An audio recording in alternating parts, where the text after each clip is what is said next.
Alright, so I had to go back onto my channel and watch my video. It's not up yet, the video I watched, but I had to see where I left off at because I just got back from my training yesterday. So I'm officially a sergeant now, but it's whatever. Anyways, the little bit of time before I left, I didn't record. I had the bike running. I had it idling at like 2,000 RPM. It was great. But the throttle wasn't responding. I didn't know why. I figured that out, and I fixed that problem. Now that I fixed that problem, it's back to shooting up immediately, the RPM. So I don't know what's wrong. I replaced that sensor that was broken, and I thought that fixed it since it was idling at 2,000. Here's the video.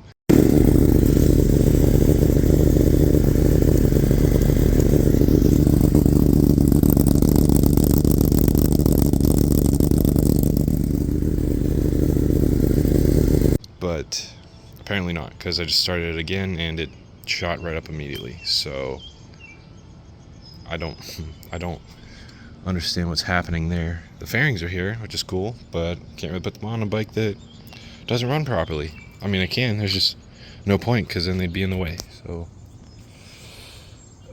I feel like I'm back to square one again with figuring out what the problem is. But yeah, that's what I'm going to be doing today, or for the next couple days probably. But I really don't know what's going on. Getting pretty frustrated, but it's part of buying a project bike, I guess. Alright, so what I'm going to do now is take off the top of the airbox and make sure that the bottom is actually seated on there properly. That could be a problem. It could be not on there exactly right, which it seems to me like it is, but could be wrong. So unfortunately, I'm going to take this all off, get back to the airbox, and see if maybe it's not on there right and it's sucking in air. I've been messing with this thing all day. It's I don't even know how many hours later than the last time I recorded anything, but yeah, I've been trying to figure this out all day and haven't really gotten anywhere. So I'm just trying to check all my bases at this point. So now I'm just gonna see if it's even on there properly and go from there. Alright, so it's the next day. I spent hours just staring at this yesterday, trying to think of what all could be wrong. I've been talking to Rick again the whole time, both trying to get this figured out. We have two theories. So one of them is the ECU. If you saw in the first video, this part of the bike was snapped off. It was just dangling because the subframe was broken in half. So, and there was no battery either. The ECU is right in here. So, with that being said, most of the damage being right here, it very much could have kind of ruined the ECU, which would explain why it's not communicating properly with the rest of the bike and the RPMs are shooting way up. So I made an offer on one on eBay. They accepted it, so that should be here in about a week. And I'm gonna swap them out and hope that that fixes it.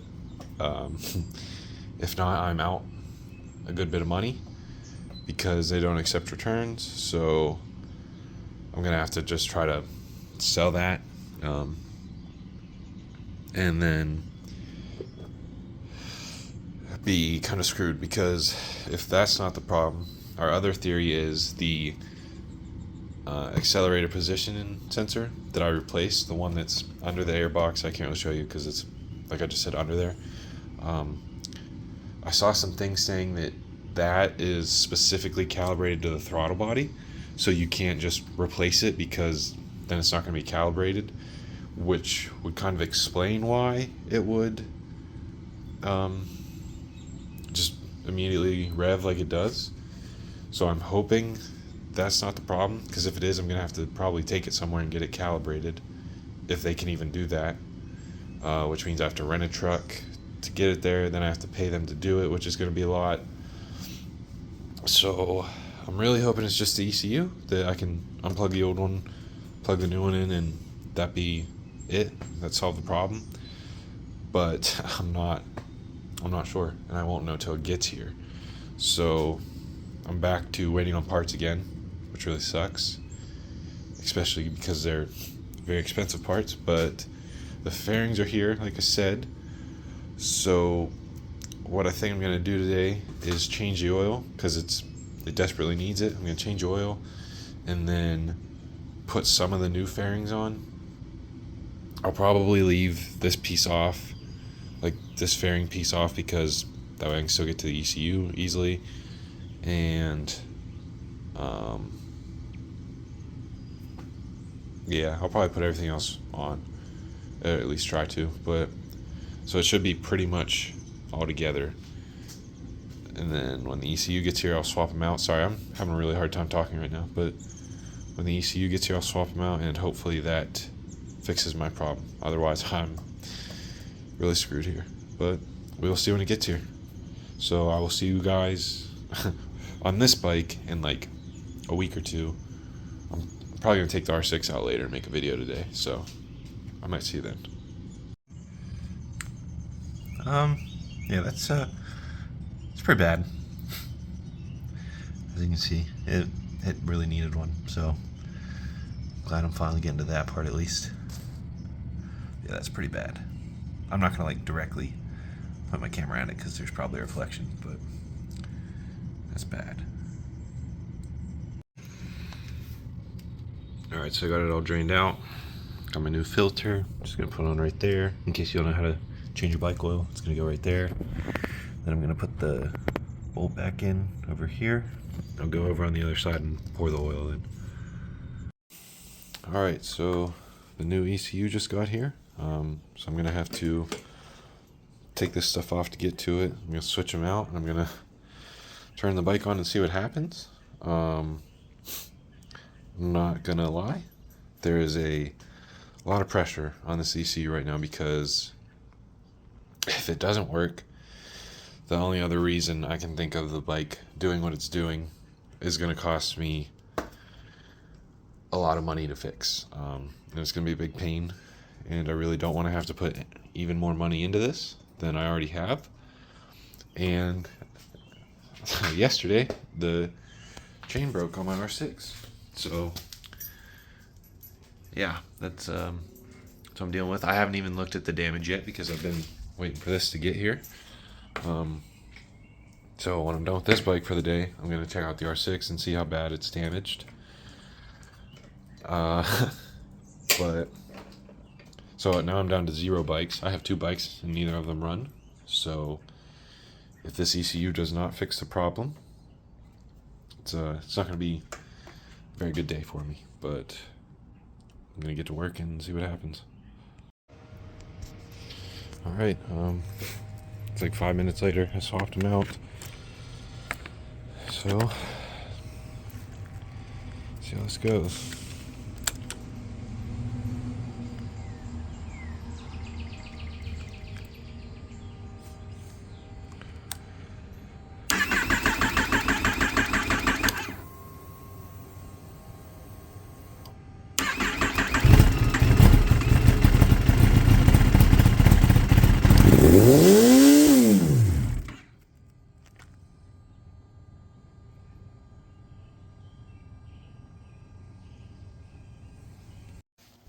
Alright, so it's the next day. Off to a pretty rough start because insurance just told me the R6, they're not helping out at all. So I have to decide what I'm going to do with that, if it's fixable or not. But I'm on the ZX10 right now, obviously. I had the battery disconnected like all night. I just hooked it back up. The bike didn't start because I think the battery just needs jumped or charged a little bit. But I'm down to 3 codes. I used to have 10, but now I only have 3, and at least one of them is just battery related. So maybe disconnecting the battery with the new ECU in kind of like reset it and fixed it. So I'm going to try jumping it and see if that helped at all, since I don't have the other codes that I did before. Alright, so the battery was too dead to start it, so I have it out. I'm gonna go drop it off and get it charged. While I wait to do that, I'm going to take care of this, because ironically, a few hours before I took my R6 out and the chain broke, I bought this stuff specifically to clean this chain and to take care of it. I bought this because, as you can see, it's awful. It is very caked on there. It's pretty bad. And just this didn't really do a whole lot. Like, I think that's where I did it. Didn't do much. So I'm gonna try to get all of it off, get it nice and clean, and then lube it up while I wait to charge the battery. I just think it's funny that the day I bought stuff to take care of this chain, the other one breaks. But that's what I'm gonna do for now. That way, if I do get the bike running and stuff, the chain will already be ready to go. That's why I got the oil change too. Well, that didn't take very long, and as you can see, there's a massive difference. The chain is now gold instead of black, so definitely made a big difference. Glad I did it, but I mean, it's not a huge deal until the rest of the bike runs. I'll probably clean the sprocket off too, but with the other end of the brush. So I'll do that next, but I just wanted to show you the difference in the chain. How you can actually see the color of it now, instead of it just being black and grimy. Alright, so potential good news about the ZX10-R. So I just had a phone call with Rick again. He's, like I said, he's been helping me through all of this. He knows way more about bikes than I do, and has been a huge help. So he was looking back and stuff, and he realized what might be the problem. So this, the accelerator position sensor, which I replaced, if you remember, can be adjusted, which I didn't know. So if you see right there where the screw is, you can actually angle the sensor. So like you can have the screw, like it'll move on the screw basically where it is. And I had it so that the screw is the whole way back here. Like I had the sensor pushed down so that the screw is the whole way in the back, which is probably the problem, because with that being said, the bike, when I turned it on, would think that the throttle was open because I had this on wrong. But he showed me that you can kind of slide it on the screw so that it's not in that position. So it should give the bike a different reading. So now that I've adjusted it, it's more in the middle, which is where the original one was. The RPM hopefully is going to be much lower when I put the bike back together and turn it on. So we're hoping this fixed the problem. We're going to find out once I get everything back on, which is, it's a huge pain that it's this, because I have to put the air box back on, which is a pain. It's a lot to hook up, and then I got to put the tank back on and then start it. And if it needs adjusted again, got to take everything back off. But if this is what the problem was and it fixes it, I'm not going to complain. I'll be happy. I'll take the air box back off 20 times if it means I don't have to spend any more money on this. So now that we got that adjusted, there we go. I'm going to put everything back on again and start it and see how it sounds. All right, moment of truth. A little.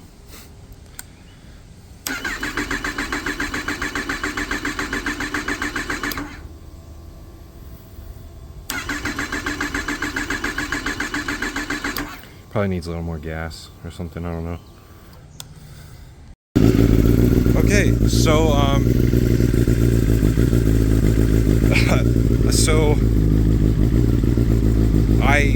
I went to start it because I didn't expect it to work. So I didn't take a video because I was like, it's not gonna work. So why bother taking another video or get sad? It worked. Look, it's idling normally. One last test. Look at that. Oh my god. Finally got it. So it's, oh boy. I am very excited. I gotta contact some people and I'll come back.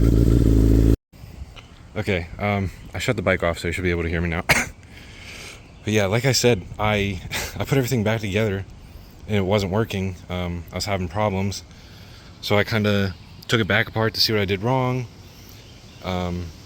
adjusted some things and put it back together, and then I went to start it up because I didn't expect it to work. First try, it started up almost immediately, and as you just saw, it's idling like it should. So I think it might finally be good to go. Obviously I'm still gonna have to figure out what's wrong with the dash. Sorry, why it's not like staying set. I saw some people say that if you have a flashed ECU, it's always gonna do that, but this ECU shouldn't be flashed. So I'm gonna have to try to figure that out. But at least we got the idle under control, which was the big issue. So I might be able to put the fairings on finally, maybe. But yeah, I'm just really excited right now, so I'm having a hard time thinking. But yeah, I think that's gonna end the rebuilding this series because it's idling like it should. Now I know I don't have fairings and stuff on, but I'm about to leave again for a week, so I'm not really gonna be here to work on it. But we fixed the big issue, so as far as I know, there's no other major issues. The only other issue is like getting the screen to stay instead of flashing. So I'm gonna try to figure that out, and when I come back, at least, I will try to figure that out and work on that. But I think that's gonna end the series of rebuilding it, and then the next time you see this, it'll probably be completely done, like fairings on and everything. So, and then I'll be riding it to go get the enhanced inspection because I don't have any other way to get it there. But yeah, I'm just waiting on a battery for that, for the R6, and I gotta do everything I already said about this bike. Sorry, I'm having a hard time talking because I'm really happy right now. And Rick's calling me. Speaking of Rick, huge shout out to him. I can't stress that enough. He has helped me so much on this bike, and I was about to we were looking into spending $1,400 on new throttle bodies because I messaged a guy that has a shop and that was his suggestion. And I saw on some forums that you can't change that sensor I did because it's calibrated at the factory and you can't change it. So he just saved me a lot of money, and he helped me tremendously with this bike. So again, huge shout out to him. Can't thank him enough. I'd probably be pretty lost if he didn't help me out. So I might not even have this thing running yet, but now I have it running and idling well. So huge thank you to him. Really can't thank him enough. Also, Steffi, she helped me on Instagram a little bit when I didn't have the whole fuel injectors wired right. She was trying to help me with that, so thank you to her. And for anybody that tried to help me out, I really appreciate it. There's some people in my group chat that tried to get me help, so thank you to them as well. But just a huge thank you to everyone who helped me out with this along the way, especially Rick. We got it figured out finally, so it might be time to finally start putting this back together. But thank you for watching, especially if you followed the whole series. I appreciate it. I appreciate all the support and everything. This was really stressful and really got to me sometimes, but I'm much happier now that we figured that out. So thank you for watching. I hope you enjoyed it, and next time you see this bike, it should be fully put together. I'll see you then.